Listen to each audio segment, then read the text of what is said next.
Good morning, Ram Nation. We are back with another edition of DNVR Rams Live.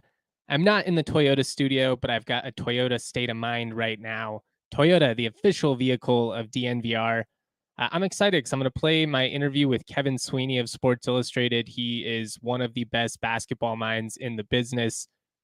Really appreciate him giving us some of his time to just talk about a really eventful offseason for CSU men's basketball. We talked about the saga that was the couple of weeks span when CSU fans thought they might be losing Niko Medved. I kind of picked his brain on what the national opinion of Medved is as a coach. We kind of got into all kinds of stuff in terms of, how hot is Ben Johnson's seat at Minnesota? That's obviously a topic that Ram fans always have in the back of their minds. We got into the transfer additions, and I asked him, who he thinks is the most intriguing addition, who's going to be the most impactful for this upcoming season. It was a great interview. So we're going to get to that here momentarily. In this opening segment, I did just briefly want to react to the big news we got yesterday. Jeff Linder is leaving Wyoming to be an assistant head coach at Texas Tech. That's a brutal, brutal blow for the Pokes. It's a move that if it happened 2 months ago, it still stings, don't get me wrong, but it doesn't hurt quite like this. It's just the timing of it is going to be really rough, especially if the majority of their roster ends up entering the portal. It's just going to be really hard to build a competitive team this late in the process.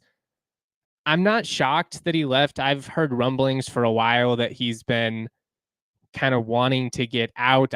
Funny enough, I interviewed Kevin 2 days ago and I asked him, do you think that Linder will be here after this season? And he actually said yes, which made sense just because it wouldn't have been very easy for him to win enough games to kind of attract a higher job. So the fact that he's willing to kind of take a demotion to get out is pretty telling. I think it's an instance of him kind of seeing the writing on the walls. And, I don't want to be too overreactionary, too dramatic here, try and make something bigger than it is. But this is the second time in the last 2 months that Wyoming has lost a head coach to another school for a lower position. Their soccer coach left for an associate head coaching position at the University of St. Louis. I know that sometimes it's a money move and all that, but that's not a good look. Tom Berman recently, there was an article on 7220 Sports. My buddy Cody Tucker does a terrific job. He's certainly who I'll be following throughout this entire process and to kind of see who could be in the mix. Some interesting names, by the way.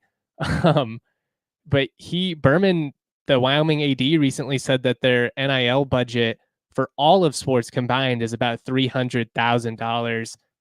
And you just can't compete in the modern world, especially because a lot of it, I have to imagine, is going to football and maybe even something weird. Like they've got a really good wrestling team. I could see, some independent support kind of going there.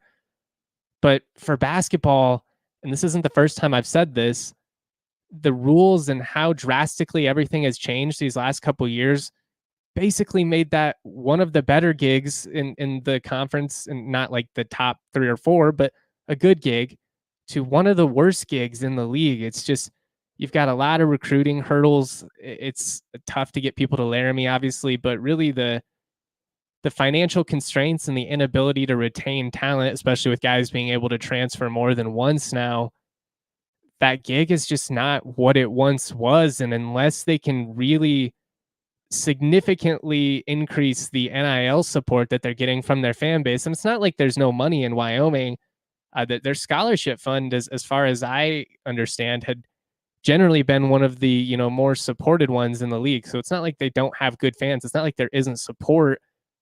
The game's just changed, and Wyoming is going to have to kind of evolve with it. Because when you look down the road and what the future might hold for some of these schools, in terms of, are you going to be in the picture if there's a rebuilt Pac-12? I don't even know if that's going to happen, but that's obviously something that we got to keep our eyes on. Some of these schools are really going to have to step up, or they're just going to fall behind to a point where they're not really going to be competitive enough to bring something to the table. And that was kind of their greatest selling point, because, they're not going to have the TV viewership. You're not going to have the numbers in that regard that some of the bigger schools are going to bring in. It's just it's a scary spot. And I'm not saying all this as a CSU guy trying to bash Wyoming, because I've made it super clear over the years. The border war is my favorite rivalry in all of sports. I want CSU and Wyoming to always be together. I genuinely do. I know that if there comes a time where CSU has to make a decision that's what's best for them, I get that. But the thought of, there possibly being a school like Wyoming not being in the picture down the line, that's scary to me. And it's disappointing that we're even in a possibility, or we're even in a position where that's a possibility. I mean, I'm probably getting ahead of myself. At this point, there's still 2 years on the media deal. On top of that, if you go back, Nevada Sportsnet, Chris Murray did a great job of breaking down a couple months ago some of the safeguards that the Mountain West has in place with Oregon State and Washington State. Obviously, they have the scheduling alliance this year. Wouldn't shock me if that extends in the future. But basically, the Mountain West has some rules in place where if those Pac teams wanted to poach schools from the Mountain West, it would cost them a lot. It's going to cost $10 million for the first school. After that, every school that they take, it increases by $500,000. So, if they wanted to take one, it'd be 10. If they wanted to take, 2, then you're looking at 20.5 million, and then just keep going up all the way from there. That doesn't even include the exit fees, which of course are about $17 million if you give more than a year's notice. If it's within a year, it's $34 million. So it's going to be a situation where if there is a rebuilt Pac-12, it's not going to happen overnight. It'll be a lot of moves being made quietly behind the scenes, and that's how a lot of this stuff happens. And it sounds impossible now when you throw out those types of figures, but a lot of change can happen. And frankly, it's coming quicker than we think. 2026, it's not that far down the line. These things don't happen overnight, but I just wonder, when I see stuff like this happen, what does the future look like for some of these Mountain West schools? Are some of these programs that have been together for decades going to remain together? I really don't know. It's a super uncertain time right now, but this is a tough situation for Wyoming for sure. Not shocking that Linder's leaving given the lack of NIL, but to do it in May it's a brutal move. I get it. You got to do what's best for you sometimes, but man, that's a tough break for the Pokes. We're going to get to that interview here with Kevin Sweeney of Sports Illustrated. I picked his brain on all things CSU men's basketball, very eventful offseason. Real quick, Circa Sportsbook, got to shout them out because they are the best in the business. Unlike other apps, Circa does not limit your winnings. If you're hot, you can stay hot with Circa. They give you some of the best splits where other books might give you something like -115, -120 odds. At Circa, you're going to get -110. One of the things that I particularly love about Circa is the customer service. It's people behind the brand, not chatbots and all the other junk that you see elsewhere. Much like the people at the Circa Resort and Casino, it's just really, really personal. And you can't really ask much more for that in today's age. Download the app at circasports.com. Circa Sports bets can be made while physically located in the state of Colorado. Must be 21 or older. All rights reserved. Circa Sports Colorado encourages you to gamble responsibly. Gambling problem? Call or text 1-800-GAMBLER or visit problemgamblingcolorado.org. I also want to shout out to Coors Light. Coors Light is choosing a chiller mindset this summer. That's what it's all about. That's what they want me to talk about. And I get it, because right now life is chaotic, between work and just the stresses of bills and everything else that adds up. It can be a little bit daunting. Sometimes you need to just take a couple of minutes for yourself, be with good people, enjoy the sunshine, put yourself in the right mindset. And then once you're in that right mindset, grab yourself an ice cold Coors Light. Coors Light is the only beer that is cold lagered, cold filtered, and cold packaged for a smoother finish when the mountains turn blue. It's as cold as the Colorado Rockies. Make the most out of the times you choose to chill. Get Coors Light. Coors Light delivered straight to your door with Instacart by going to CoorsLight.com/DNVR.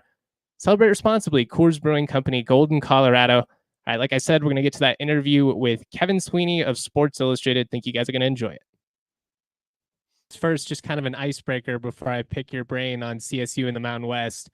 Austin Rivers said that you could take 30 NBA players, put them in the NFL right now.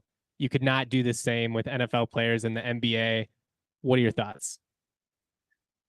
I do think that NBA athletes probably translate best to other sports, but I also am very skeptical that they could just like roll in and wreck the league.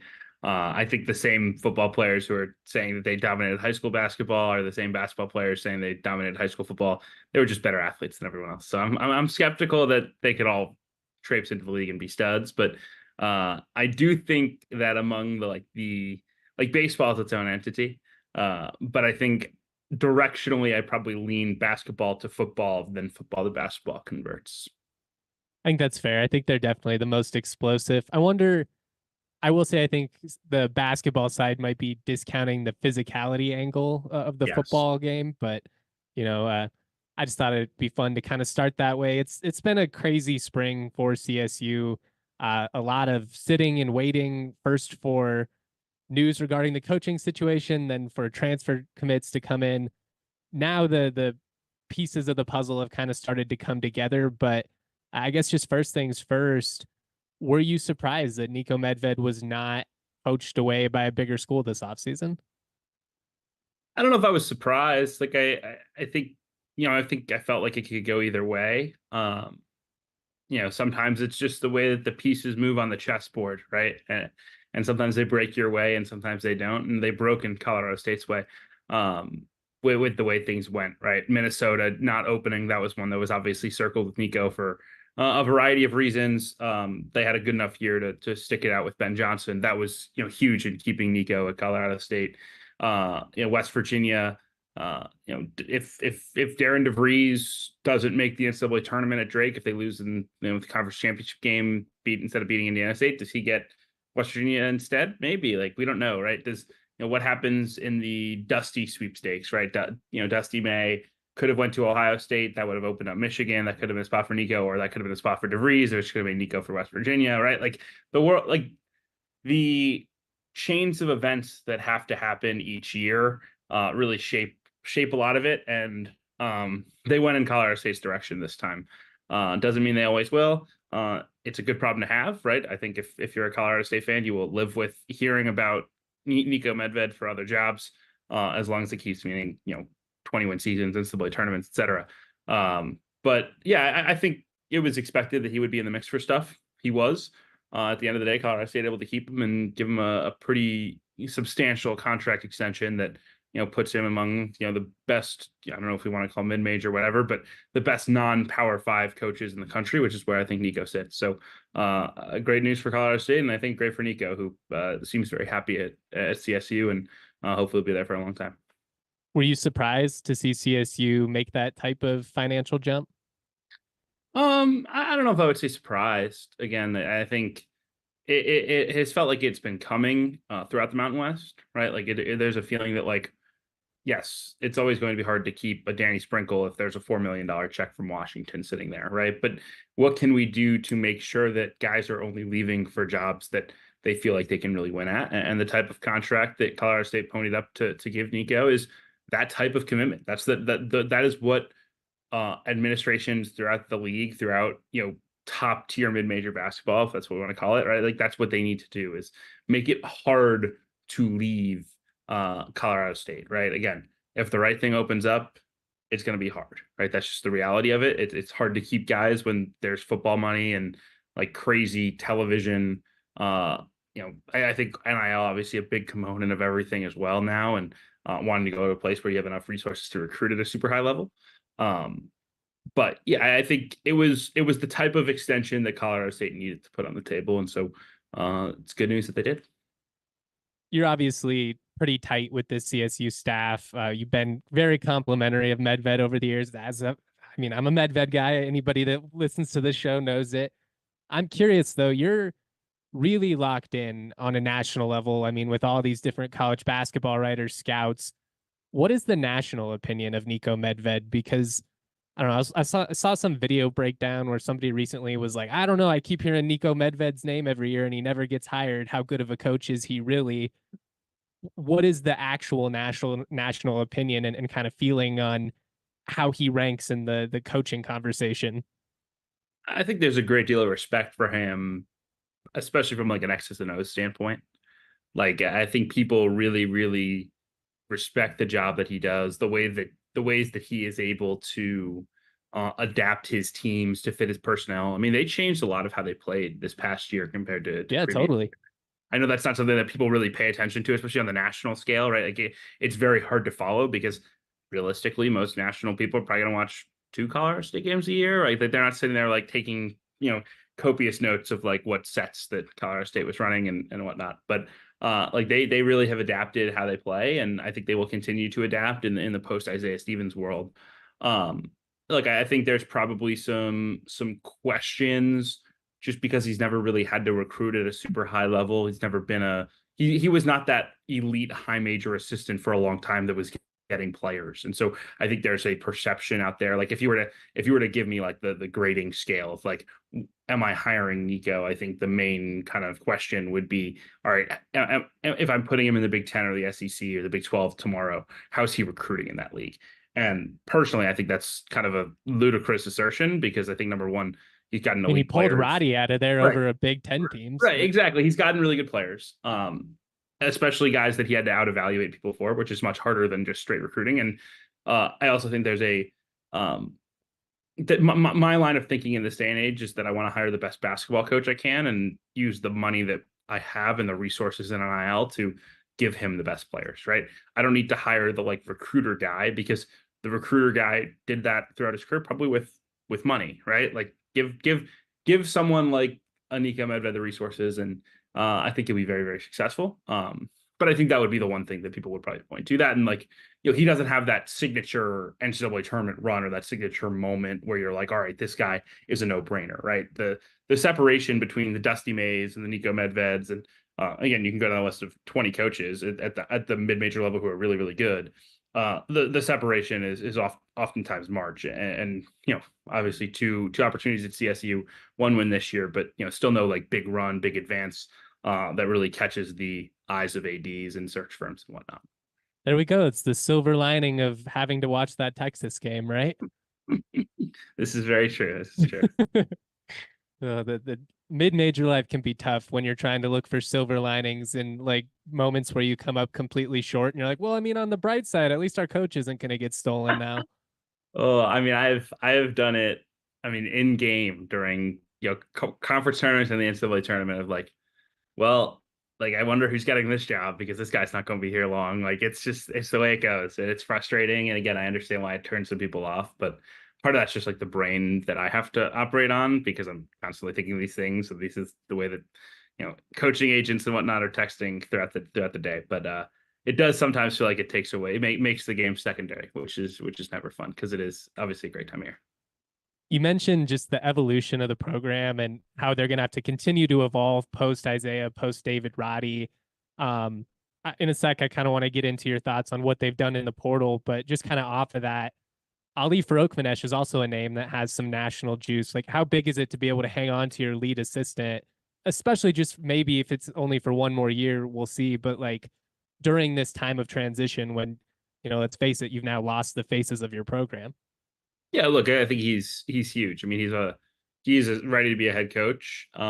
If that opportunity comes to him, it'd be hard to turn it down. Obviously, the chance to be the next head coach of Colorado State, I'm sure, is something that weighs with him and makes him a lot more selective. Also, probably keeps him away from aggressively pursuing high major assistant jobs that can pay in many cases more than low major head coaching jobs. Like, I don't think it's a stretch at all to say that Ali could have went and gotten a $400,000 to $600,000 a year offer to be an assistant somewhere, right? I mean, that's the level of coach he is. Huge though, especially this spring with what they had to do in the portal. A guy who's experienced recruiting at a high level. Not to discount the other guys on the staff. Niko's got a really good staff, got guys who are really, really connected, really, really smart. But I do think that looking back to that original staff that got so many of these guys to Colorado State that set that foundation with Roddy and, obviously Isaiah, whether it's Jared Blunt or Thorson, like guys like that who are really, really accomplished recruiters. Like Ali is the guy who has the proven pedigree to go out and really get dudes at a high level. And so if CSU had lost him this spring, it would have probably made things even more complicated just in terms of the transition process. I think people really discount that continuity angle with CSU and what's allowed them to. I mean, they've just had some weird situations with injuries and then like trying to transition eras of NIL. The support's gotten better, but it's just been a process. And shout out J.R. Blunt, by the way. He's another guy that should get a head coaching job at some point down the line. How do you feel like CSU's done in terms of the portal? I mean, they missed out on some of their earlier targets, but to me, I feel like they've done a nice job of at least kind of filling the holes they had on paper.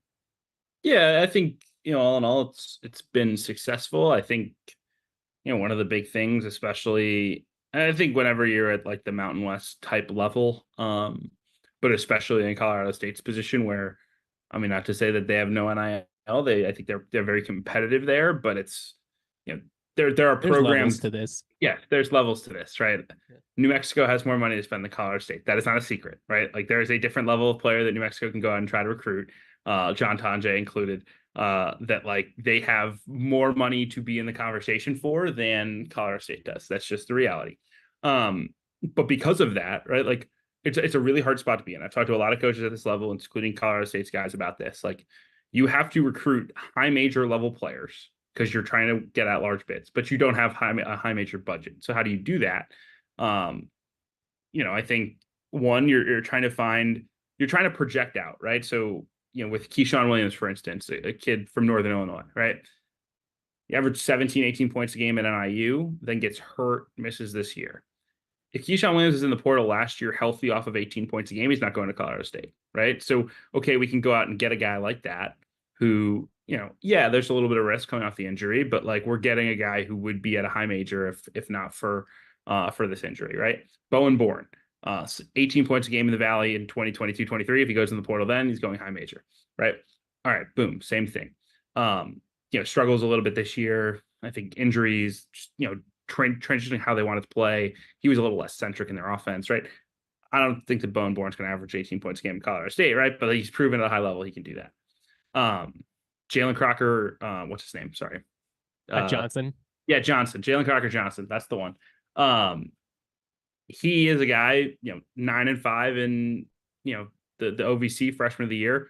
Probably not a high major player this spring, but if he goes back to Little Rock, especially after they lost a couple of key pieces from their team, probably going to average 16-8, 17-9, be, first team all league and be going to the SEC or the Big 12, right? So how can you get like that type of player into your program without having the resources? It's looking ahead and looking back, right? And I think Colorado State did a really good job of that.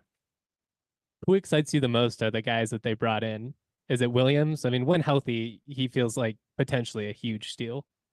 Yeah, he's dynamic. I think I probably would be most excited about Crocker Johnson, honestly, partially just because of when they got him. I mean, Colorado State did a phenomenal job recruiting him because he would not be available to them if he had waited another week. Like the level, like how hard it is right now to get guys 6'8" and above. I mean, the money market for guys who, quite honestly, I don't think are good enough to play Colorado State would cost Colorado State essentially their entire NIL budget for the year, right? Like it is absurd what is like what has happened, but it's a supply and demand thing. So to get a young front court player with some legitimate skill, which is obviously a huge thing for Niko, they have a tough time recruiting big guys because they need guys who are so skilled.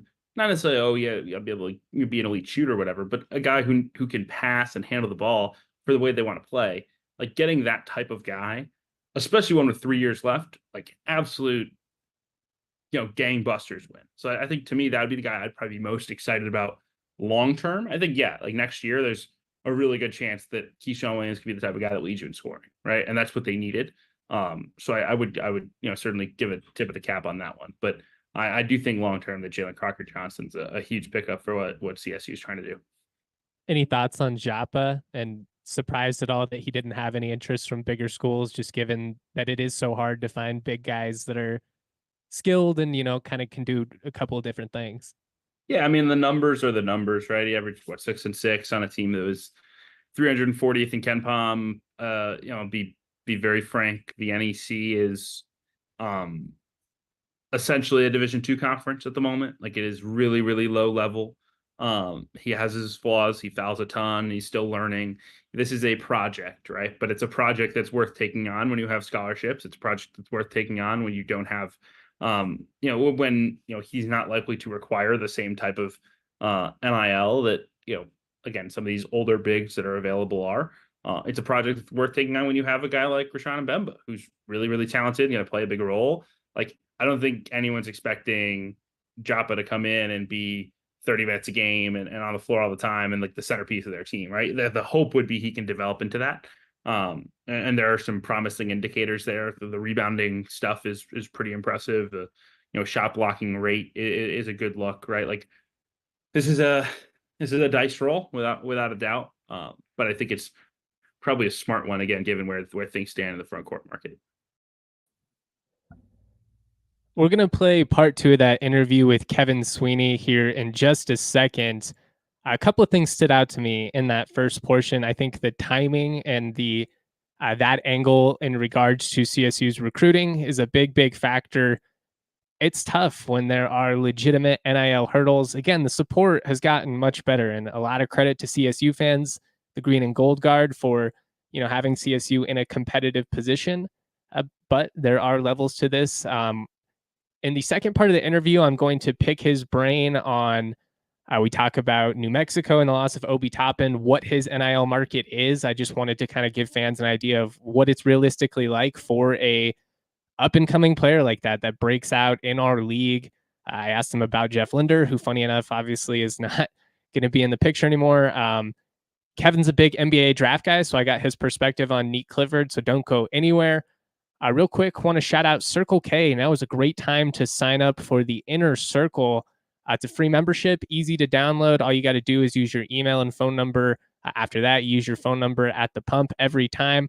Your first 5 Polar Pops are going to be free. You're going to save 25 cents a gallon for your first 5 fill-ups. Sign up with the QR code or visit circlek.com/Inner Circle for more information on how to become an Inner Circle member. I also want to bring up the DNVR Die Hard. There's never been a better time to become one. That's what I'm trying to say. You get 20% off of events, of merch. You get a free shirt or hat of your choice every single year with renewal. You're going to get discounts at the bar. You get access to all kinds of exclusive content. It's awesome. It's like being a part of an exclusive sports family. Head over to thednvr.com and join the best sports fans in the city. We're going to get to part 2 now of that interview with Kevin Sweeney. Hope you guys enjoy it.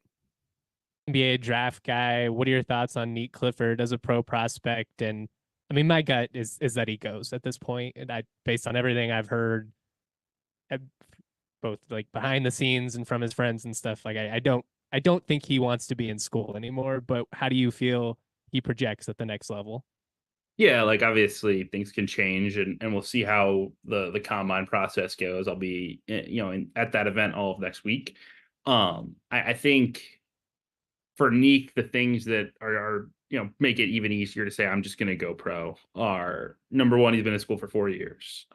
Number two, Colorado State can find a way to get him some more money, whatever. But like, this is not a situation where there are guys who are testing the process right now who are probably similar prospects to Neek at the high major level, who would be taking a pay cut to go to the NBA.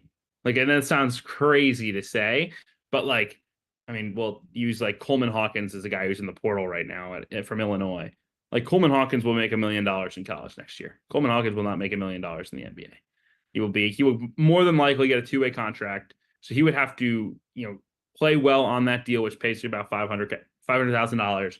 He would have to play well on that deal and then get a guaranteed contract off of that next year to make as much money as he'll make in college. So it's a hard thing to turn down. Whereas with Neek, I don't think he really wants to transfer again. He probably shouldn't. He was in the right system. His stock is pretty high. I do think he would get that 2-way contract. If nothing else, right? He's big. He can shoot. He can pass. He can really, really defend. So I think that's really the calculus, right? If there's real money on the table, an opportunity to get your foot in the door in the NBA, get that two-way contract, which is again the most likely outcome. Maybe he can play his way into a guarantee, but I think more likely than not, he's someone who'd be shooting at that two-way level, and I think it just gets hard to say no to that at some point. I get it for sure. I mean, I'm not going to blame him if he goes at this point. It was a fun story to have him come over from CU. I think he has a chance to really refine himself as a prospect and, maybe play your way into like late first round if you have a really good year. But we'll see. I don't want to take up too much of your time here, but I do have just a couple of questions for you on the Mountain West. And kind of off of that, we were talking about the market for big men and how it's crazy. What is the market for somebody like JT Toppin, and how brutal is that for a team like New Mexico to lose him, especially so late in the process? Yeah, the timing is what kills you, right? And it's something that, like, again, if you were in New Mexico, you knew it was going to be hard, you knew you're going to have the battle, but the fact that he was, by all accounts, all in, and then all of a sudden wasn't, is something that's really, really hard to swallow, because it's one thing to try to go get a 4 on March 30th. It's another on April 30th or May 8th. And it will be probably harder on May 15th than it is on May 8th, right? Like that's the reality of it. His market will be very high. He would be a guy that could probably get a two-way if he stayed in the draft, but I have a feeling he will make more than that if he transfers, right? And so that's the calculus. There's a lot of schools, Big 12 and SEC, that could use him, and the front court market is just brutal. So I would expect his market to be somewhere in the probably $700 to $1 million range for next year. Could it go higher? Yeah. Could it wind up a little bit lower? Yeah. But I think that's probably where I would gauge it at the moment. And yeah, I mean, I think this is one of the reasons that people wish the portal window was a little bit shorter, just because you got to know, right? Like if you're New Mexico, you I just can't don't know how you build a roster like this. Like, it just feels so unsustainable to me. And I'm not trying to be the old man that's anti-transfer, that's anti-NIL, because I'm not. I just want a little bit of, like I feel like if we're going to be pro sports have really strict timelines. There's penalties for tampering. Like right now, it's just chaos. Yeah, 100%. Right. I think that's the thing that coaches want. I think I understand the angle that, like, why should coaches get, full control over kids? And the answer is they shouldn't, and they won't. But I don't even think coaches are looking for, oh, I need 100% control for multiple years of a kid. I think coaches would settle for, like, knowing what, like, some certainty on a day-to-day, week-to-week, month-to-month basis, right? Like the idea that, like, the season ends, it's March 15th, and New Mexico and their NIL people offer JT Toppin, $400,000 to come back to school. And he says, yes, I'll do it. And he signs his name on the dotted line. And like, that means something, right? That's Like a contract. that does, right. That is a contract, but the contract can be broken at any time, right? Like we need that contract to like be not breakable. Like he's in for the year, right? Like we've had so many examples of this. Minnesota with Elijah Hawkins. I mean, quite frankly, New Mexico with John Tonje, like that was Yeah. an insane situation. But again, like, is his market as high as what I've heard? And we don't have to like put specifics out. I'm not trying to air people's business, but like what the numbers that I've heard that he got from Wisconsin are wild. I sent a text. Let me see if I can find it right after I found out the number that I was told, which we've talked a lot about two-way contracts. It was somewhere in that vein. The text that I sent, let's see if I could find it. I sent, all right, John Tonje getting paid blank, two hoop may be what radicalizes me against NIL. Like it was that. And I love, like, I'm not trying to bag on the kid. I just think it's a perfect example of how, like, where we're at. And it's, if that is what he is drawing, then again, like going back to the conversations as Mountain West teams, like, how do you even compete if schools are going to throw that type of money? Right. Like, it's just wild. You don't, right? And again, that's the frustrating thing, right? The idea that not even just like your best players, like, your Isaiah Stevenses are complete unicorns now, but like guys that, work your way down the roster, right? Like, I mean, I think Chibuzo Agbo is a great player at Boise State. He was probably their third best player last year. I mean, still a huge bag, right? Like that's the world we're in. And hard to compete. I do think that at some point it will regulate itself, because I do not foresee, I just can't envision a world where donors continue to write checks of this size to players that are just incapable of matching that level of Well, production. A&M football too is like the perfect example. At some point when you're spending these checks, you're going to be like, okay, well, we're not winning. We're still an 8-win football team, and we still lose to Bama, and we still lose to LSU and Georgia. Like, and you'll see it in basketball. Like some of these schools that are throwing insane money, and then they're still getting bounced. Maybe they make the second weekend of the tournament, but it's like, hey, well, we paid a borderline NBA roster this season, and it didn't translate to anything. Yeah, exactly. Right. I mean, look, Not NBA, but you get it. it's going to, if nothing else, what it's going to do is it's going to get coaches fired, right? Because if you have someone in your booster class who is rich enough to be spending, again, five, six, seven, $800,000 on multiple players in one spring, right? And a roster probably in the $4 to $5 million range at the top end of college basketball. If you have a booster that's willing to pay that, well, when those guys don't play, or those guys aren't very good, or those are decisions, and the coach is like, well, I've got 3 years left on my deal, I should be safe. I'm owed $10 million. Why would they ever fire me? Hate to break it to you. That the reason they're going to fire you is they have so much money that they're going to pick another guy, right? And I think I'll say this: I think there's huge opportunity right now for teams that do have money to beat the market by actually doing the things that made teams successful before 2021, which is being elite at evaluating talent, right? Like, I mean, Matt Painter and Purdue, UConn, and Dan Hurley, like the programs that are best in college basketball, they have real NIL, but they have great coaches who understand like what makes a player really good, and their hit rate on guys that they recruit out of high school and in the portal is really, really high. I think that's why, if I'm a Colorado State fan, I'm very optimistic to have Niko Medved on my sideline, because I think he's proven to be that type of coach. Again, is he Matt Painter? No, he's not. That is not a fair comparison. Matt Painter is one of the best coaches in college basketball. But when you have a coach who understands how to do more with less, who understands that it's more than just, I'm going to throw a bag, I'm going to have this amount of money, so I'm going to spend it as quick as I can, which is how a lot of teams approach the offseason. I think you got a chance to still find a way to be really good, even if your roster may be worth a few less dollars than everybody else's. And I've already gone over what I told you this would be, so I'm sorry, but just rapid fire a couple of these because I'm having fun here. Jeff Linder still in Wyoming after this season, yes or no? I think so. I think he's a really good coach. Like, I do too. I actually think he wants out though, and I don't know if that's a good gig anymore with their lack of NIL success or support. Right, he has to find a way to win and then find a way out. I do think I thought he did a really good job this year, quite frankly. It's just, again, it's hard. That team fought like hell for the circumstances they were in. I mean, he got 100%. back to his roots, and he tried to do the high major thing the year before, and it kind of crashed and burned. Went back to his roots. Now, unfortunately, it's hard to retain those guys like he used to, but I don't know, man. I just don't know how you win there. The last I saw, they had like $400,000 for their football and basketball combined. Right, and again, that's where I say you're trying to recruit at a high major level, which is what you need to compete in this league.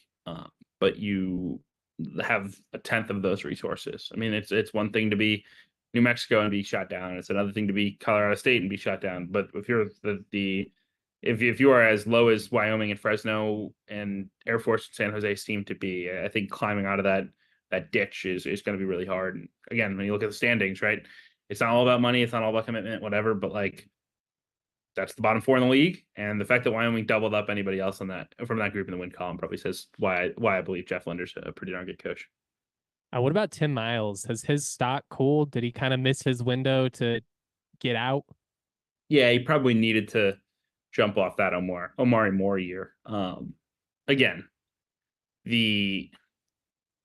not to say, again, it's not all about money, but you have to have some level of it to get in the door with a lot of these kids. And I just think that's something that San Jose State's running into at the moment. Not to speak too deeply on the situation, because I don't know every number and whatever, but just the feeling that I get from following how they're recruiting is they're having to be super, super creative. And I think it's going to be hard to keep up. He's a great coach, and he'll find a way to. I think he'll find a way to keep them somewhat afloat. But in terms of doing well enough to get another job, I think that'll be probably pretty hard. Poor Tim, man. Too good of a dude to be in that situation. Last one, and this is just obviously something CSU fans are going to be locked in and year out. How hot is Ben Johnson's seat going into this season? It's warm. There's no question. Like, this year was a really nice step for them. Found some competitiveness. It was needed, quite frankly, given where they had been the last couple of years. The problem, again, playing from behind from an NIL standpoint, and I think something, if the job were to open, would be a big topic of conversation for any candidate, let alone for Niko. They've tried to stick the landing in the portal.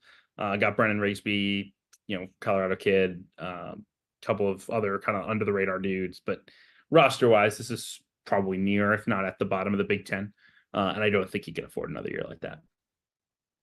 That says it all, man. Kevin Sweeney, Sports Illustrated. You got anything you want to promote in terms of coming out? Just releasing now my big board, NBA draft big board. Only 25 names, so no Nick Clifford if the CSU fans are looking for it. But kind of pivoting more to draft stuff here in the next month and a half as we head towards draft day in late June. Awesome, man. This has been a blast. I appreciate you, and thank you for letting me ramble on here for much longer than I told you it would be. You're the man. Thank you, sir. All right, shout out to Kevin Sweeney, aka CBB Central on Twitter/X, whatever you want to call it. A great interview, as always. It was awesome to pick his brain on all of this. The fact that Toppin is commanding $700,000 to $1 million in the NIL portal, that gives you, or the NIL sweepstakes, I guess, in the transfer portal, kind of combined it there. That gives you an idea of the world we're living in these days. And there's just significant hurdles for these mid-major programs. The status quo has made it really tough, and the game has changed in a major way these last couple of years. I think that his assessment of Nick Clifford's pro prospects make a lot of sense. I mean, it's a lot of the similar things that we've talked about. I think he's going to definitely command interest at the next level because of the way that his athletic profile translates. He's explosive. He's long. He plays great defense, which is, I mean, if you play great D, that'll get you in the door anyways. But, the hope is that he can kind of really grow offensively. I've talked about he needs to refine his handle. He needs to shoot a little bit more consistently. And that's why Kevin mentioned probably in that two-way conversation. But again, it's just kind of tough sometimes to convince somebody they should come back to school when, they've already done it for 4 years, feel like they have a real opportunity to, dip their toes into the professional circuit. It's just, it's tough to turn down sometimes. And that's why ultimately my gut has always been that he will go pro. You never know. You never know what could happen. And it would certainly be awesome to see him in Fort Collins. I would love nothing more, but I just don't want Ram fans to hold their breath and then be disappointed. I thought it was interesting what he said about Tim Miles and, probably missing his window. Ben Johnson at Minnesota as well, taking a step in the right direction. That said, they did lose one of their top guys in the portal too after he initially announced that he would be coming back. That's a brutal blow. Ram fans should certainly be rooting for the Gophers to have success. That's all I've got for this one. It's been a fun week. We've obviously had a ton of news to dive into with the recruiting circles. We had a ton of football stuff to dive into. If you missed yesterday's show with Andre, we talked about Armani Winfield. We projected the starting offense. So again, go check all of that out. Always proud to be y'all. Much love. Peace. We all silly like the